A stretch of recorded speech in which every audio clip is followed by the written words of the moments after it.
Welcome back. You're still watching Daybreak here on the Rise News channel, and it's time for the press review. My colleague India Mugo has joined me for the press review this morning. Good morning, Indy. Yeah, good Great morning. to see you in the studio. Yeah, good to but see you to too. help us this morning review the papers, we have Igo Aheraga, is a member of the Nigerian Guild of Editors and former deputy editor at The Guardian. Good morning, Mr. Aheraga. Yeah, Great to see you. Good morning to you. Good to see you. Well, let's begin with this day, as it is customary here on the show. Our sister publication, Elites, there with the Nigeria Export Council, Promotion Council, saying non-oil exports yielded $2.7 billion at half year. Above the masthead this morning, we also have an interesting story about whistleblowing. It says the whistleblowing policy, federal government recovers 83 billion naira.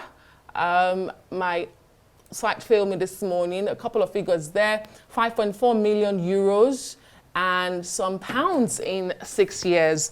Mr. Aheraga, where do you want to begin? I mean, interesting stories. Let's look at this whistleblowing policy. Just as we are told by the Minister of Finance, Wale Edun, that President Bola Tinubu will seek to resend the whistleblowing policy bill to the National Assembly.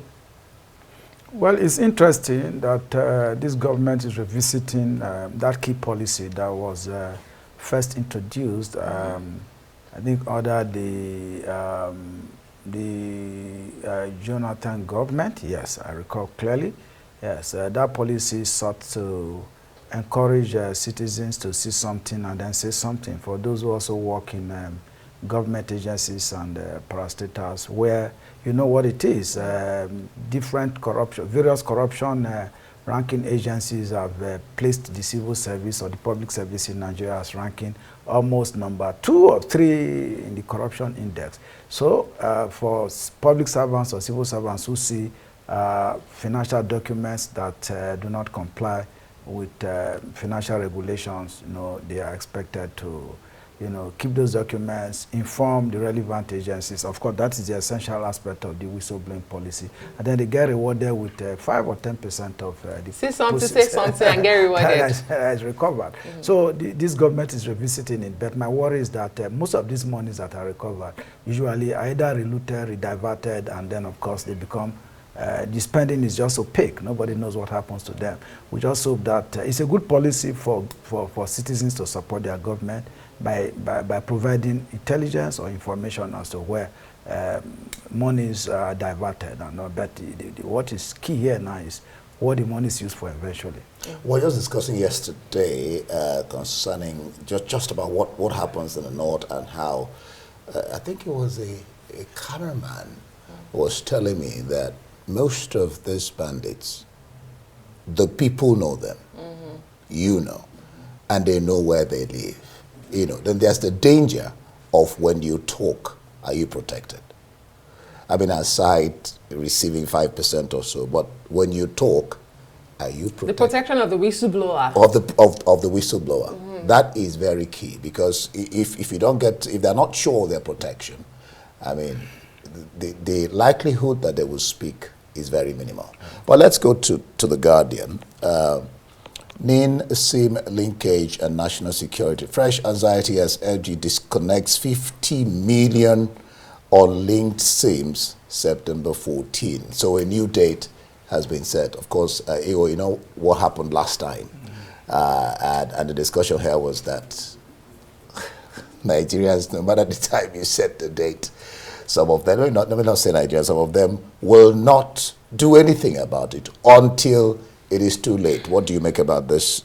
What's your sense of this new date? Again, this has to do with the flip-flop in government policies. You set a date, and then, of course, at the end of the day, the dates are not kept, and the citizens don't turn up. What that just tells me, from what the Guardian reported this morning, is that citizens appear to be losing faith, even in the government itself. For the last exercise, let me just make this point. Why do we think that citizens may be losing faith? Kidnappers make phone calls, they demand ransom, ransoms are delivered to them. So why, with those that have registered their SIM or linked their SIM, are we saying that all of the calls that are coming from bandits, kidnappers, and terrorists, that their SIMs have not been linked? We have the NCC, we have a satellite in space and things like that. We just can't get anybody. We can't arrest anyone. So when you see all of this coming, citizens just think that the government is joking.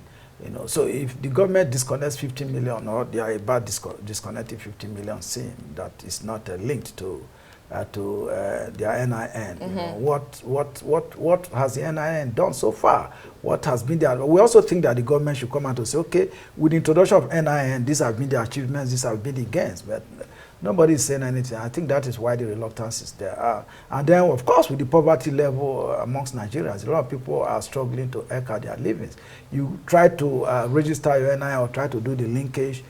People, we have heard cases as a journalist where some of these agents demand money from people before that process is completed. So people are just not enamored, they are not interested. But it's a good policy overall.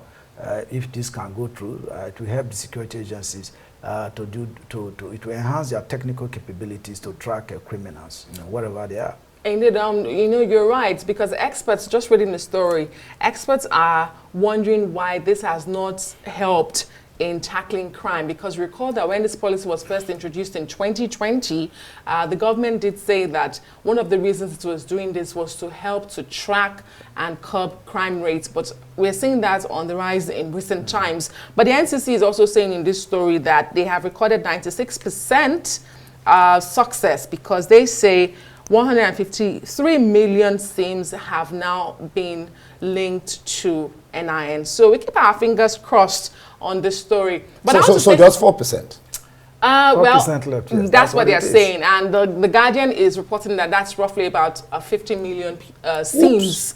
Yes, and we also must point out that that does not mean individuals, because this policy allows you to register at least or maximum of 4 SIMs per individual. So Nigerians, I see Indy, I think you have about 2 phones. So that's already 2 SIMs. Mr. Ekerega, they have like 2 phones. So that's already 2 SIMs per individual. It may not even be 2 SIMs, maybe 4, because some phones have 2 SIM spaces. So you see, anyway, so we keep our fingers crossed, but we do hope that this policy really translates to what they're supposed to do.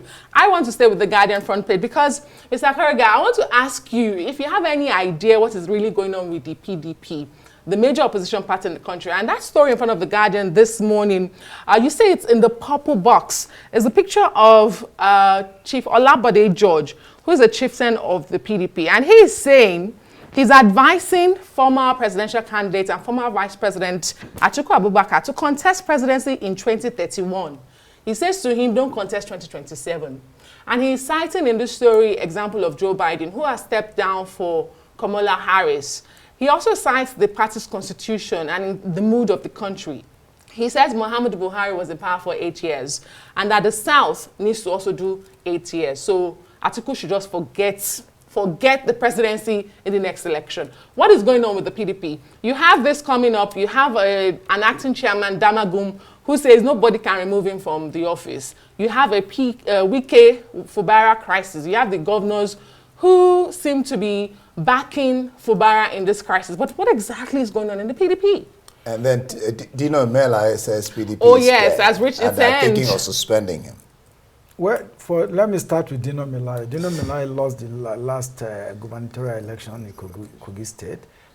He thinks he didn't get enough support from the PDP. You know, Dino Melaye used to, I know that the FCT minister used to be one of his major financiers. And so with the FCT minister having one leg in the PDP, the other one in the APC, apparently he was no longer enthusiastic about putting some money on Dino Melaye. And of course, Dino Melaye was very loud, you know, before the elections, and he lost. So he thinks he's disgruntled, he's unhappy with the PDP. Now, back to the internal politics of the PDP. The PDP used to be a very formidable political party until, until 2023, that's just last year, when the issue of who should be the candidate or the presidential candidate of the PDP came up. A lot of people would have preferred Peter Obi, then he was in the PDP, you know, to run to pick the party's nomination. But of course, Atiku Abubakar, who lost start, I think in 2007 to Obasanjo, when Obasanjo wanted to have a second term. It was rumored at the time that about more than 20 governors gave Atiku Abubakar their backing. So he was just on a smooth run, to get that nomination until the old fox himself, General Olusegun Obasanjo, just put some of his military tricks on him. And we know what happened.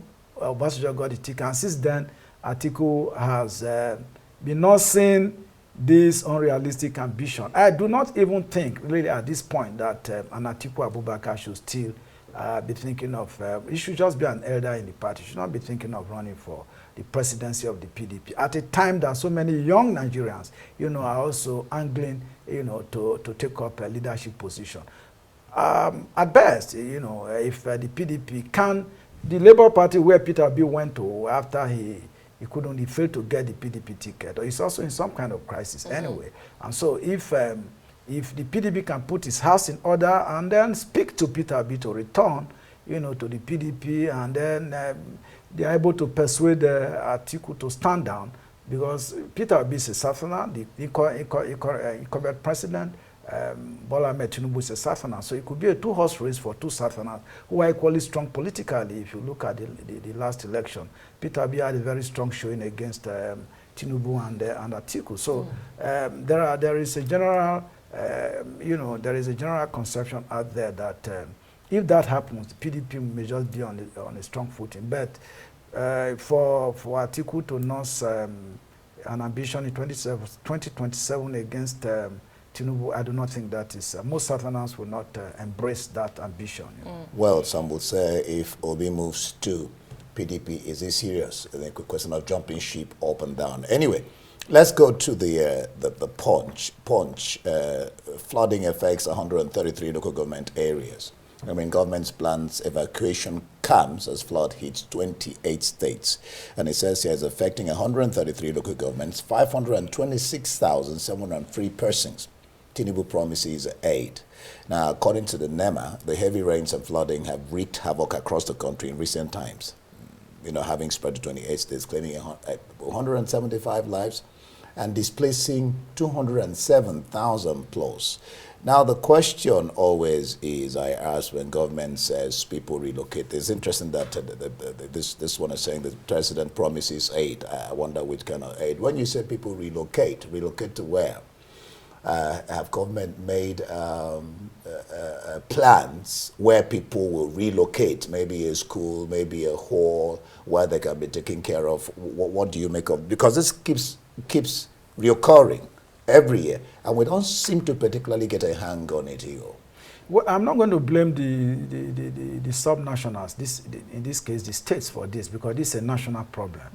I see this as a general leadership incompetence on the part of the federal government. Every year, the government talks about empowering NEMA to be able to relocate people, give them aids, blankets, food, relocate them to IDPs. At a time that we already have, Nigeria is becoming a huge IDP camp itself as a result of terrorist attacks, kidnapping, banditry, Benue State, Plateau State, Katsina State, more than half of the north, citizens are in IDP camps. And you saw what has happened in Jigawa, what the flood has done in Jigawa State. A lot of the people have lost their farmlands, lost their crops, and many have been moved to IDP camp.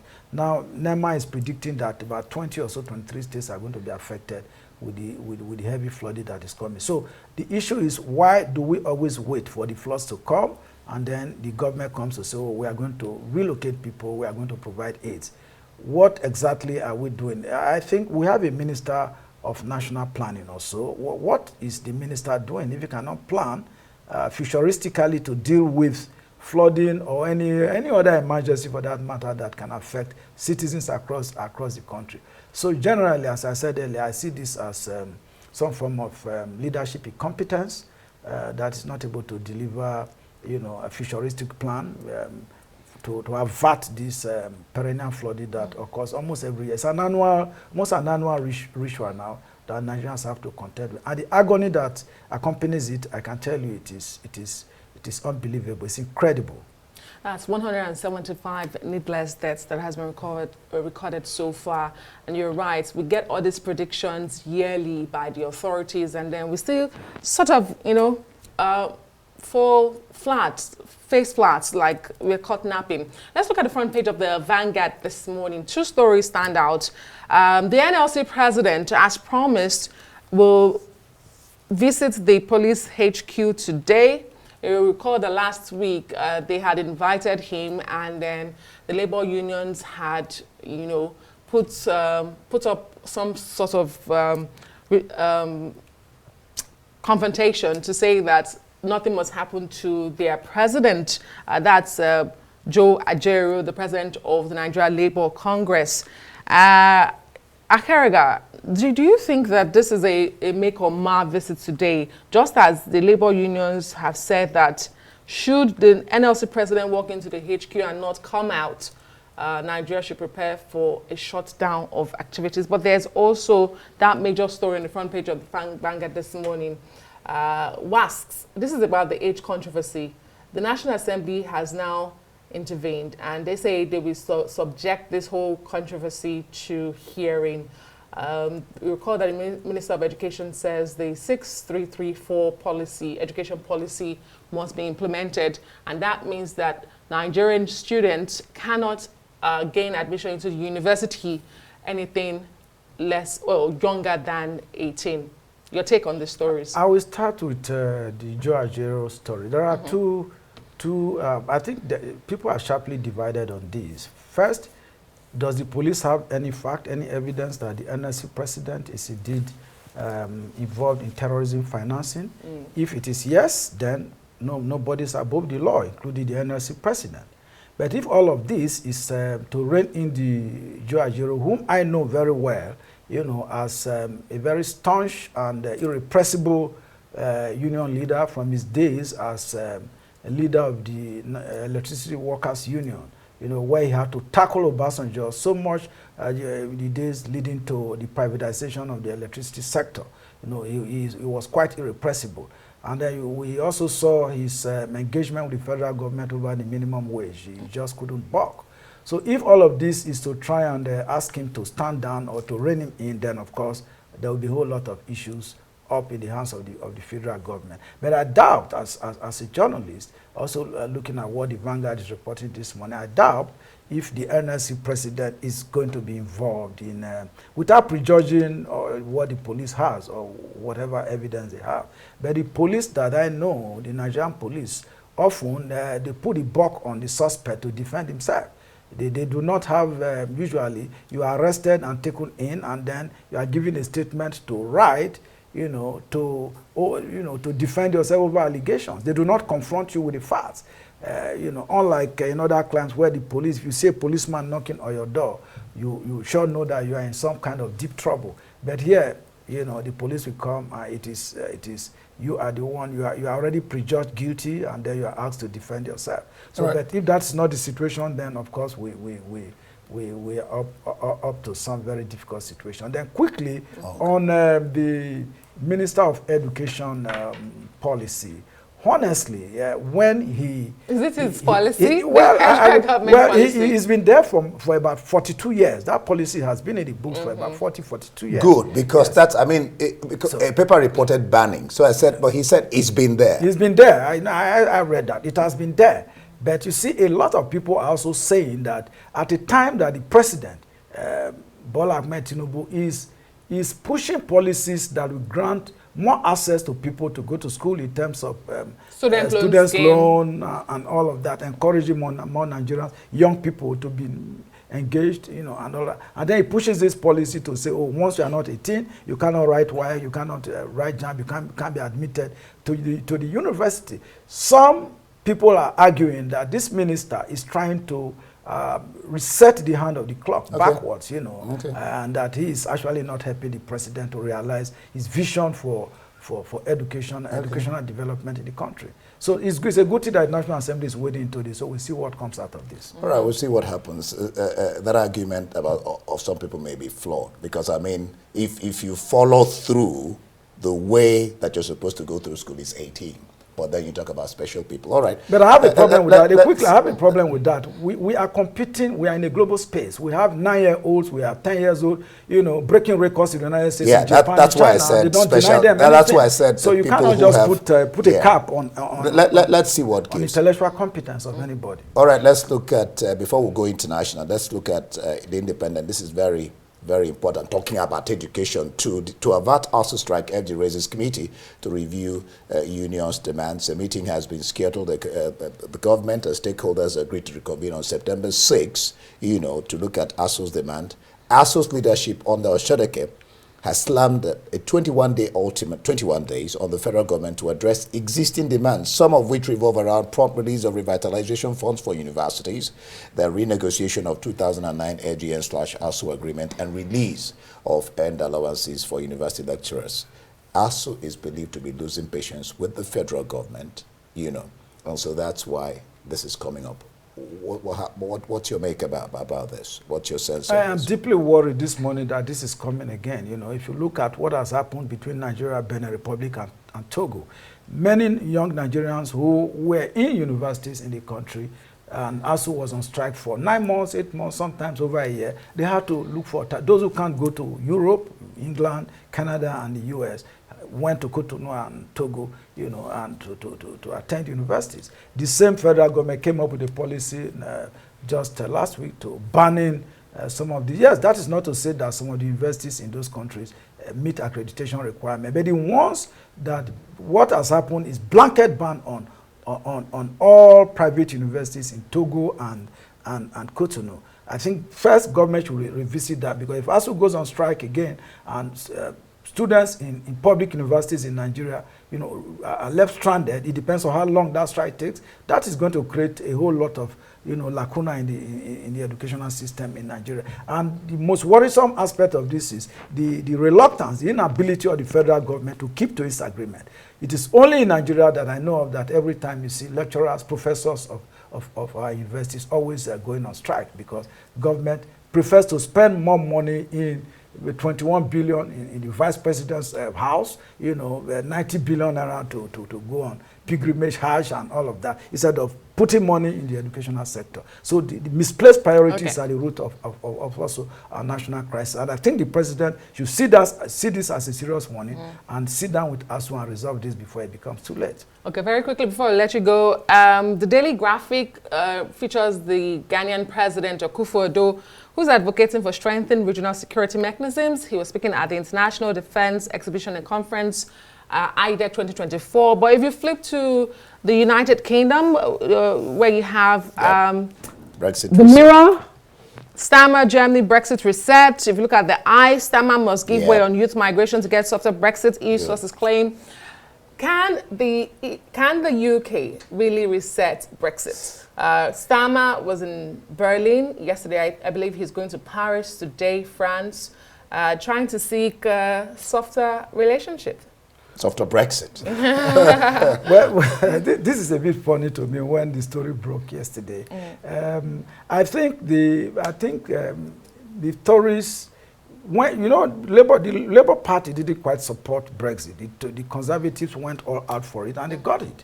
And you know, when the issue was thrown open to Britons to decide whether they want to exit the EU, it created a division in the UK. But as it is now, they have seen the gaps, they've seen the shortcomings, and Sir Keir Starmer is visiting Germany, is doing a regional tour to try and rally, you know, NATO support, you know, for defense. If you see the global order too is also, the global order is also resetting itself with Russia, Ukraine war and all of that. So what is happening in Ghana, you know, the UK, Germany and all of that, it's just, and of course in Nigeria too, the chief of defense staff was in Niger where he signed an MOU. An MOU on defense part. So it's a general global, everybody is trying to prepare. Everybody's trying to reset. So that is all right, thank you so much, Igor. Karega here this morning. I am Nti Amogo, bring it to an end. Thanking you for watching TMS. The morning show is next. Thank you. Good morning. I'm Adesoa Omoran.